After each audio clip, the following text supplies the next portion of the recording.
राहुल एक साधारण परिवार से आता था, लेकिन उसकी इच्छाएं बहुत बड़ी थीं। वह अपने जीवन में कुछ बड़ा करना चाहता था, लेकिन बार-बार की असफलताओं ने उसे निराश कर दिया था। हर बार जब वह किसी नए अवसर की ओर बढ़ता, कोई न कोई बाधा उसके रास्ते में आ जाती। उसकी आस्था खुद पर से उठने लगी थी। एक दिन राहुल के जीवन में एक ऐसा मोड़ आया जिसने उसकी पूरी सोच बदल दी। एक वृद्ध व्यक्ति ने उसे रास्ते में चलते हुए देखा और पूछा, "तुम इतने उदास क्यों हो बेटा?" राहुल ने अपनी सभी समस्याओं और असफलताओं के बारे में उस वृद्ध को बताया और कहा, मैं जितनी भी मेहनत करता हूँ, फिर भी सफल नहीं हो पाता। अब मुझे खुद पर विश्वास नहीं रहा। वृद्ध व्यक्ति ने मुस्कुराते हुए कहा, बेटा, तुमने कभी बांस के पेड़ के बारे में सुना है?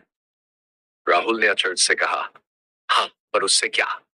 वृद्ध व्यक्ति ने समझाया, जब बांस का बीज जमीन में बोया जाता है, तो पहले 5 साल तक उसके अंकुर दिखाई नहीं देते।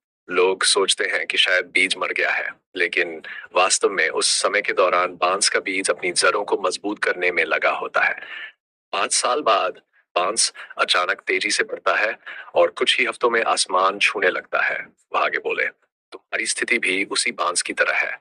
हो सकता है कि अभी तुम्हें अपनी मेहनत का परिणाम नहीं दिखाई दे रहा हो, लेकिन इसका मतलब ये नहीं कि तुम्हारे प्रयास व्यर्थ जा रहे हैं। तुम्हारी जड़ें मजबूत हो रही हैं। जब सही समय आएगा, तुम भी उसी बांस की तरह ऊंचाइयों तक पहुंचोगे। बस खुद पर विश्वास बनाए रखो और लगातार मेहनत करते रहो।